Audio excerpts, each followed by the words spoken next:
Shalom Ouvracha, nous rentrons maintenant avec la paracha de Bamidbar dans le Sefer, le 4e livre de la Torah, comme vous savez. Donc on a terminé le livre du Lévitique, toute la Torah de Kohanim terminée. Maintenant, on se prépare pour rentrer en Terre Sainte. On a le service divin, on sait comment servir le Créateur. Alors maintenant, on se met en marche. Alors, le campement, voilà comment il se trouve. Vous voyez, cet emplacement, il y a au centre, comme ça se plaçait. Au centre, il y avait le Ohel Moed, la tente d'assignation où il y avait le tabernacle. Et autour, il y avait ici 4, dans chaque direction, 4 tribus. C'est-à-dire 3 tribus dans chaque direction, 3 x 4 dans les 4 directions, ça fait 12. Et ici, il y avait autour du centre, il y avait les 7 enfants de Lévi.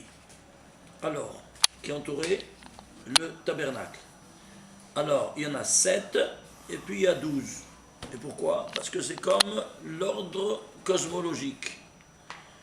Il y a le système solaire, il a 7 planètes et 12 signes zodiacales dans un giron plus grand.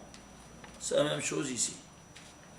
C'est selon cet ordre-là cosmologique que la Shekhinah va se déplacer et pour entrer en Terre Sainte. Maintenant, on va faire on appelle un recensement. Mais c'est défendu de faire un recensement, comme vous savez. Alors comment on va faire? Pourquoi? Parce que le Zohar nous dit, toute chose qui est manouille, toute chose qui est comptée, il n'a pas de beracha. Il n'y a pas de bénédiction. Alors comment faire? On a besoin de faire un recensement. Ben, c'est simple. On va donner un machatzit shekel, un demi-cycle d'argent, et ça neutralise le ayn hara qui est derrière chaque compte, chaque dénombrement. Par exemple, on veut compter un minyan. On ne peut pas compter 1, 2, 3, 4. Qu'est-ce qu'on dit? On dit un verset. Le Teilim, qui est Oshia et Amecha uvarech et nachlatecha uvarech menasem ad haolam. Un verset en 10 mots. Tu termines les 10 mots, c'est que tu as minyan. Ok? Et pourquoi ils ont choisi ça? Ça, c'est le 28e chapitre, 9e verset, le dernier verset du 28e chapitre. Et pourquoi? Déjà, le sens littéral, il te dit, Oshia ta mère, sauve ton peuple, parce qu'évidemment, on est en train de faire quelque chose qu'on a dit de ne pas compter. Oui, mais il faut compter pour savoir s'il y a minyan ou pas. Alors ici, et dans toute sa démarche, tu vas l'accompagner en éternité, Adolam, jusqu'à la fin du monde. Alors, ceci étant dit, ces 10 mots, tu as complété, tu as minyan. Si nous prenons ici la valeur numérique de tout ce verset, c'est 3002. C'est quoi 3002? Eh bien, tu vas le décomposer pour savoir un peu quelle est la racine de ces 3002. Alors, le 3002 est divisé par 2 fois 19 fois 79. Le 19, c'est le 9e nombre premier. Le 9, c'est 3 au carré. On est arrivé le 3 au carré. Ça, c'est 2, c'est là aussi, c'est la base. 2 et 3 sont les bases. 79, c'est le 23e nombre premier. 23, c'est le 10e nombre premier. 10, c'est 2 fois 5. 2, c'est la base. 5, c'est 4. Voilà, on est arrivé. Qu'est-ce que tu fais? Le total, c'est quoi? 12 au carré. 146. C'est quoi 12 au carré? On va essayer de comprendre un peu maintenant.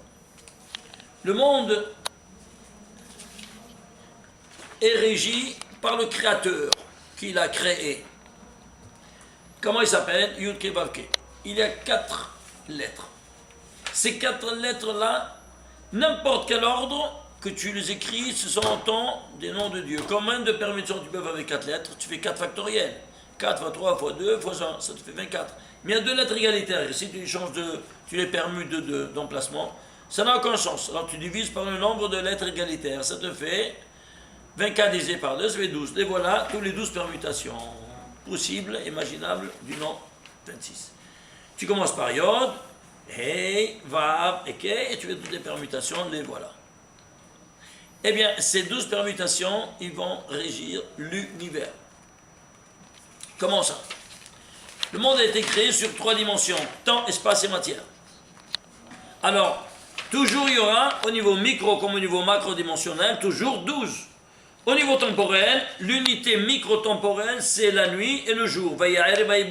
Combien elle sera? 12 heures la nuit, 12 heures le jour. Chaque heure sera animée par une permutation du nom de Dieu. Terminer la nuit, le jour, de nouveau, au niveau du jour, il y a encore 12 permutations. Au niveau macro-temporel, c'est quoi? Eh bien, c'est les mois, l'année. L'année, 12 mois. Et chaque mois, vous voyez ici, il est animé par une permutation de Dieu. Vous voyez ça ici, Yud Kevavke, c'est Nissan. Ok, ainsi de suite. 1, 2, 3, 4, 5, 6, 7, 8, ainsi de suite. Par exemple, si nous prenons par exemple le contraire, ça c'est Rosh Hashanah, c'est Rosh Hashanah de la Torah. Et le contraire, c'est écrit à l'envers. Pourquoi? Tu as renversé l'ordre de la nature, c'est quoi? Tammuz. Tammuz, la cassure des tables de la loi. Aïe, aïe, aïe, aïe. Alors c'est tout à l'envers. C'est clair. Et par exemple, Tishri, c'est Vehaya. C'est Vehaya quoi? Verbe-être. Verbe-être, c'est Vehaya. Être ou ne pas être, be or not to be. Ça, c'est le fameux, oui. Et ainsi de suite. Donc, chacun, il a sa signification, évidemment. Et en fonction de cette signification, il donne la nature à tout le mazal du mois. C'est clair? Alors là, ça, c'est toute une autre conférence. Chacun, il a une conférence à part. Maintenant, ça, c'est notre temporel. Au niveau spatial, eh bien, tu auras pour le tabernacle, entrée, il y aura 12 portes d'entrée au sanctuaire. Sauf Yecheskel, les voilà, je les ramène ici. Ils te ramènent chaque porte au nom d'une tribu. Donc il rentrait chaque porte de sa tribu, où c'est écrit le nom, Reuven, Shimon, Yehuda, Issachar, Zvulun, Gad, Naphtali, ainsi de suite. Chacun il avait, ça va, et toutes les directions. Donc 12, les voilà. Vous allez les voir, c'est le 48e chapitre de Yecheskel, du 30e verset, jusqu'à la fin de Yecheskel, c'est 5 versets derniers, et vous avez toutes les 12 portes. Ensuite, au niveau macro-temporel, ça c'est micro-temporel, c'est le sanctuaire. Macro-temporel, c'est Terre Sainte, elle sera répartie en 12 contrées. Giga, méga, macro, universel, c'est les 12 signes zodiacales. Chaque signe zodiacal sera animé par une permission du nom de Dieu. Attention, tout l'horoscope et toutes ces bêtises-là qu'il y a dans les journaux, à la poubelle. C'est clair? C'est coup de l'impureté la plus totale. Ils ont pris ça de chez nous, ils ont brodé. Donc on ne tient pas compte de toutes ces choses-là. Au niveau de la matière, les matières s'organisent en 12, comme vous savez. Et je vous ai acheté une pièce de porcelainerie, tout ça, vous voyez? Le service, 12. Tout 12. Des œufs, 12, ainsi de tout, 12. Au niveau macro, c'est wholesaler, c'est le grossiste. Tu as 12 douzaines ou 24 douzaines. Au niveau de la matière, j'en parle. À la matière dotée d'esprit, c'est les 12 enfants de Jacob, ils seront les 12 tribus d'Israël. Et chaque tribu sera animée par une permutation du nom de Dieu. C'est clair? Alors, comment faire pour rabbiner la contrée d'Israël avec la tribu? Le tirage au sort décidera de cette chose. Donc, vous voyez que tout est basé sur le 12. On m'a dit le 12 parce que c'est un chiffre qui est divisible, des bêtises. Je défie n'importe quel scientifique, n'importe quel prix Nobel, n'importe quel matheux. Pourquoi 12 le temps? Pourquoi 12 les mois? Pourquoi 12 toutes ces choses? Pourquoi tout en 12? Personne ne sait me le dire. Pourquoi? Parce que la raison vient du niveau métaphysique. Et seulement le son t'explique les raisons de chaque chose. Alors, tous ces scientifiques, ils n'ont qu'à venir en yeshiva pour apprendre un peu pourquoi la tabelle de marche que eux, ils utilisent, n'est-ce pas, au quotidien, elle est toujours en 12. Ça, c'est donc 12. Alors, dans ces conditions-là, on va voir que même quand tu comptes le minyan, et la base de tout cette valeur numérique, c'est quoi? 12 au carré. Ishtabach Shemot. Toujours ce 12. Si nous prenons par exemple, ici, nous prenons le verset avec les tagim et les voyelles, ça te fait 3732. Et c'est quoi 3732? Premièrement, voyons un peu les voyelles. Les voyelles, 492. C'est quoi 492? Il se repartit en 2, en puissance 2, par 3, par 41. Et le 2 et le 3, c'est la base, 41, c'est le 14. Et c'est quoi? C'est 4 fois 3, 12, de nouveau, 12 fois 14. De nouveau, un multiple de 12. Et quoi, c'est 14? Alors, le Sod nous explique, attention, l'âme, c'est les voyelles. Donc, les voyelles, c'est l'âme. Alors, c'est ça qui élève, la Neshama. Et on nous dit que, le Zohar nous dit que le Shabbat, il monte, à l'entrée du Shabbat, il monte 14 échelons. Alors, le Zohar nous dit, il monte 14 degrés de monde. Et à Motzei Shabbat, il descend. C'est 14, c'est l'élévation de la Malchut jusqu'où elle va. Bon, ça c'est encore tout un autre discours qui se fait au niveau de Kabbalah, on ne peut pas y rentrer maintenant dans les détails. On voit ici les Tagim, qu'est-ce qu'ils vont couronner ce minyan? Ce minyan, c'est quoi? 238. C'est quoi? La Gematria de Rachel. Et pourquoi Rachel? Qu'est-ce qui rentre en jeu ici? Parce que Rachel, elle a terminé les 12 enfants de Yaakov. Le 12, tous ce 12 là, Ishtabach Shemo. C'est elle qu'elle clôture. Et c'est grâce à elle que tous les enfants, tous les 12 enfants d'Israël sont venus au monde. Parce que sinon, ils ne seraient pas nés. Alors c'est pour ça que tous les 12 enfants s'appellent Béné Rachel. Alors si c'est ainsi, ils sont de Béné Rachel. Rachel Mevaka Albanea. Qui c'est qui pleure pour le retour des exils de tous les 12 tribus? Ce n'est que elle, aucune autre mère. Et pourquoi? Parce que c'est elle qui, c'est grâce à elle qu'ils ont amené. Alors c'est pour ça, Rachel Mevaka Albanea. C'est elle qui pleure pour que ses enfants retournent. Donc elle enfante le 12e enfant que c'est Binyamin. A toujours ce 12-là. C'est-à-dire tous ces 12 permutations. Et si nous prenons tout le total, on a dit, c'est combien? 3732. Et c'est quoi? Ce n'est autre que, vous voyez, 2 au carré par 3, de nouveau 12. Fois 311. De nouveau 12. Et fois 311. Aïe, aïe, aïe, je t'embarque chez moi. 311 traduit en lettres, c'est Ish. Aleph, Yod, Shin, c'est Ish. C'est l'homme. C'est quoi l'homme? Eh bien, c'est toute l'infrastructure métaphysique. Nous dit le Baal Megal et Mukot que c'est Ish, ce sont des initiales. Aleph c'est Emsa, Yod c'est Min, Shin c'est Small.